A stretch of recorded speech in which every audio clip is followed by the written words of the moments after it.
जय श्री राधे कृष्ण। आप सभी का आपके अपने YouTube channel VK Mishra present में बहुत बहुत स्वागत है। आइए आज आप सब सुनेंगे माघ मास महात्म्य कथा में 12वें और 13वें अध्याय की कथा। अब तक आपने पिछले अध्यायों का कथा श्रवण नहीं किया हो तो चैनल पे वीडियो अपलोड है या चैनल पे माघ मास कथा के नाम से प्लेलिस्ट बनाया गया है। आप वहां से पिछले अध्यायों का कथा श्रवण कर सकते हैं। इसी प्रकार से कथा को सुनने के लिए, व्रत पूजा के बारे में जानने के लिए चैनल पे अगर आप पहली बार आए हैं तो चैनल को लाल बटन दबा करके सब्सक्राइब करें, साथ में बेल आइकन घंटी को दबाएं ताकि आने वाली वीडियो का नोटिफिकेशन आपको समय से मिलता रहे। वीडियो को लाइक करें, कमेंट में भगवान विष्णु की जय जरूर लिखें। तो बोलिए प्रेम से भगवान विष्णु की जय, माता लक्ष्मी की जय, भगवान श्री कृष्ण की जय, सर्वदेवी देवता की जय। यमदूत बोले, जो लोग प्रसंगवश भी महीने की दोनों एकादशियों का व्रत करते हैं वे यम के दुखों को नहीं प्राप्त करते। तीनों लोक में इसके बराबर कोई व्रत नहीं है जो पाप नाशक भगवान पद्मनाभ के दिन है। हे वैश्वर, तब तक प्राणियों के शरीर में पाप बने रहते हैं जब तक वे एकादशी उपवास नहीं करते। हजारों अश्वमेध यज्ञ और सैकड़ों वाजपेयी यज्ञ समान नहीं है। हे वैश्य, 11 इंद्रियों के किए हुए पुरुषों के पाप एकादशी के दिन उपवास करने से पूर्ण रूप से नष्ट हो जाते हैं और वह यमराज के अधीन नहीं होता। यह स्वर्ग तथा मोक्ष, आयुष्य और संतान को प्रदान करने वाला है। हे वैश्य, गंगा, गया, काशी, पुष्कर, कुरुक्षेत्र, यमुना तथा चंद्रभागा भी हरि भगवान के एकादशी के बराबर नहीं है। जो दिन को उपवास करके रात्रि में जागते हैं उनके पिता, माता और पत्नी के कुलों के 10 पुरखे अवश्य उद्धार को पाते हैं। वे संसार से मुक्त होकर विष्णु भगवान के लोक को जाते हैं। हे वैश्य, बाल, युवा, वृद्ध तथा सभी पापी एकादशी के दिन उपवास करने वाले नरक में नहीं जाते हैं। 3 रात उपवास करके और तीर्थ में स्नान करके, सोना, तिल और गौदान करके मनुष्य स्वर्ग को प्राप्त होते हैं और ऐसा न करने वाले सदा दुखी रहते हैं तथा नरक को प्राप्त होते हैं। मैं तुमसे संक्षेप में नरक के ये अलग रहने का धर्म कहता हूँ। मन, वाणी तथा कर्मों से संपूर्ण प्राणियों से वैर न करना, इंद्रियों को वश में करना, हरि भगवान की सेवा करना, दान देना, नियम पूर्वक सब वर्णाश्रम की क्रियाओं का पालन करना अथवा संपूर्ण माघ स्नान करना चाहिए। हे वैश्य, गरीब लोग भी नित्य जूता, छाता, अन्न, मूल, फल, जल, वस्त्र कुछ न कुछ अपनी शक्ति के अनुसार दान देकर जीवन को सफल करे। इस लोक में इस तरह के दान देने वाले मनुष्य अवश्य बार बार दीर्घायु और धनी होते हैं। इसलिए बाल्यावस्था से ही धर्म को करना चाहिए। मैंने तुमसे यह संपूर्ण कथा कह दिया।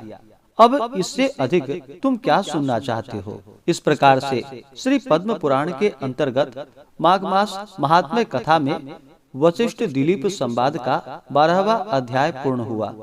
तो बोलिए प्रेम से भगवान विष्णु की जय। अब आइए सुनते हैं 13वें अध्याय की कथा। तो बोलिए प्रेम से भगवान विष्णु की जय। विकुंडल बोला, हे सौम्य, तेरे वचन को सुनकर मेरा चित्त बहुत प्रसन्न हुआ, क्योंकि साधु जनों के वचन पाप को नष्ट करने वाले होते हैं और अमृत मंडल चंद्रमा को भी ठंडा कर देते हैं। हे देवदूत, अब आप कृपा करके मुझसे कहो कि किस तरह से मेरे भाई को मरने से उद्धार होगा। श्री दत्तात्रेय जी ने कहा, देवदूत ने विकुंडल के ऐसे वचन को सुनकर मित्रता रूपी भाव से कहा कि हे वैश्य, तुम अपने भाई के लिए स्वर्ग चाहो तथा नरक से उद्धार चाहो तो अपने पूर्व 8 जन्म के इकट्ठे किए पुण्य को उसे दे दो। विकुंडल ने कहा कि हे दूत, मुझे यह बतलाओ कि वह पुण्य क्या है, कैसे और कब तथा किस पूर्व जन्म में हुआ। तब मैं शीघ्र से दे दूंगा। दूत बोला कि हे वैश्य सुनो, मैं उस पुण्य को कहता हूँ। प्राचीन समय में पुण्य मधुवन में शाल्की नाम के एक ऋषि थे। वह तप तथा अध्ययन में संपन्न थे, तेज में ब्रह्मा के समान थे। उनकी स्त्री रेवती से नवग्रह से सदृश नवपुत्र उत्पन्न हुए। ध्रुव, शशि, बुध, तारे तथा ज्योतिषमान नाम के 5 पुत्र अग्निहोत्र प्रिय थे। ये गृहस्थ आश्रम में लग गए। निर्मोह, जीतमाय, ध्याननिष्ठ और गुणातीग यह 4 पुत्र संन्यास लेकर अविवाहित ही जंगल में रहने लगे। ये शिखा तथा यज्ञोपवीत नहीं रखते थे, पत्थर तथा स्वर्ण को समान समझते थे। जो कोई इनको अन्न या वस्त्र देता था उसी को ये ले लेते थे। ये चारों भाई प्रतिदिन संध्या के समय ब्रह्म ध्यान में विलीन हो जाते थे। वात तथा शीत को सहन करते थे। 2 इन लोगों ने निद्रा और आहार पर अधिकार कर लिया था। विष्णु रूप से सब चर और अचर संसार को देखते हुए मौन धारण किए हुए ये आनंद से पृथ्वी पर घूमा करते थे। तब तुम 8वें जन्म में मध्य प्रदेश में पुत्र, पत्नी तथा कुटुंब से युक्त थे। उसी समय मध्याह्न में भूखे प्यासे ये चारों तुम्हारे घर आए। जब तुमने इनको घर के आंगन में देखा तब हर्ष और संभ्रम सहित देवता के सदृश दंडवत करके इनके चरणों को स्पर्श करके धोया और मस्तक पर लगाया और हाथ जोड़कर मधुर वाणी से तुमने इन लोगों का अभिनंदन किया और कहा, आज मुझ पर विष्णु भगवान प्रसन्न हुए हैं। मैं आज धन्य हुआ। मैं, मेरा घर, मेरी पत्नी, मेरे माता पिता, मेरी गाय, मेरी श्रुति तथा धन सभी धन्य हैं, जो कि मैंने 3 पापों दैहिक, दैविक, भौतिक के नष्ट करने वाले आपके चरणों का दर्शन किया। आपका दर्शन भगवान हरि के दर्शन के समान धन्य है। कहते हैं कि सन्यासी के चरणों का जल पिछले 7 जन्मों के किए हुए पापों को नष्ट करता है।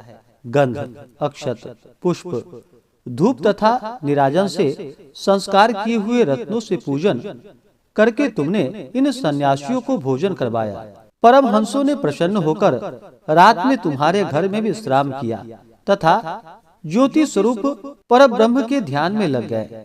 हे वैश्यवर, इन सन्यासियों के अतिथि सत्कार का पुण्य जो तुमको प्राप्त हुआ उसको मैं 1000 मुख से भी नहीं वर्णन कर सकता। भूतों में प्राणी और प्राणियों में बुद्धि वाले उत्तम हैं।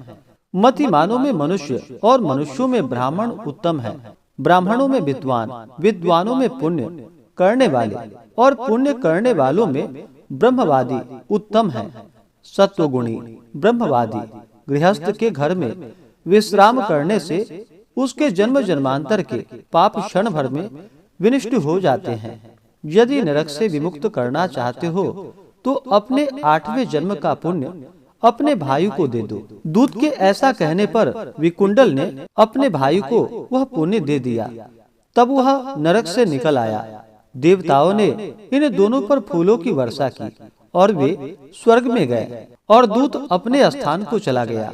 यह देवदूत का वाक्य बुद्धि देने वाला है। हे राजन, इस इतिहास को जो कोई सुनता है या पढ़ता है वह पाप मुक्त होकर 1000 गोदान का फल पाता है। इस प्रकार से श्री पद्म पुराण के अंतर्गत कुंडल और विकुंडल का स्वर्ग गमन 13वां अध्याय पूर्ण हुआ।